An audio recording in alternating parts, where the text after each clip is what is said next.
مرحبا،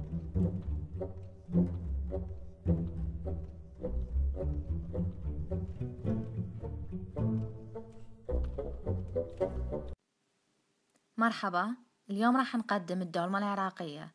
المقادير: نص كيلو رز قصير الحبة أو رز مصري، نص كوب معدنوس، ورق عنب، 400 غرام لحم بقر، 200 غرام لحم غنم، 4 إلى 5 فص ثوم، ملعقة كبيرة بهارات مشكلة، ملح وفلفل أسود، بصلة كبيرة، ربع كوب زيت زيتون، وربع كوب دبس الرمان.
هنا دا أطرق البصل من جميع الجهات كم طرقة حتى تلين، وراح أقطعها بالسكين إلى أن أوصل نصف البصلة. وأول شي أطلع اللب وبعدين باقي طبقات البصل، وكمية البصل تعتمد على حجم القدر.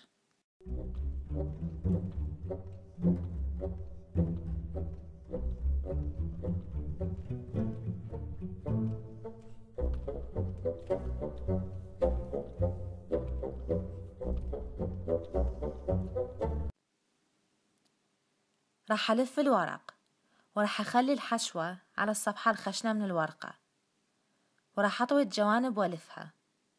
ولما تلفون الورقة لا تضغطون بقوة حتى ننطي مجال للرز ينطبخ. واني عادة أحضر الدولمة قبل بليلة حتى الرز واللحم ياخذ نكهة دبس الرمان والبهارات.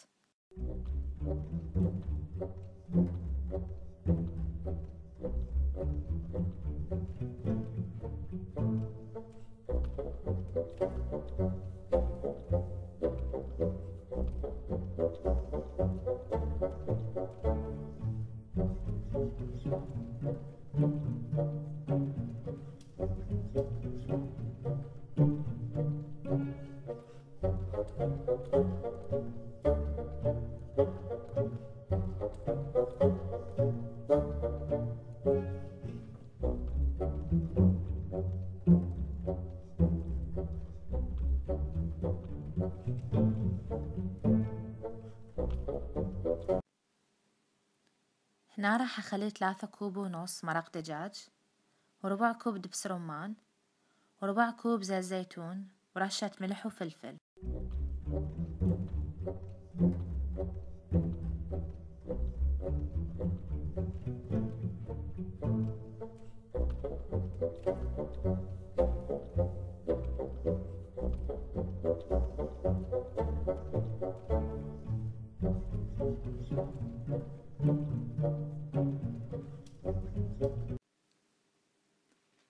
هنا خليت صحن يتحمل الحرارة، وراح أضيف السائل وأتركه إلى أن يغلي. وورا ما يغلي أخفف الحرارة وبقيه على نار هادئة لمدة ساعة. وورا ساعة راح أضيف عصير حامضة وتركي على نار خفيفة لمدة نص ساعة، وقدموها بألف عافية، وإن شاء الله تعجبكم وصفتنا، وشكرا.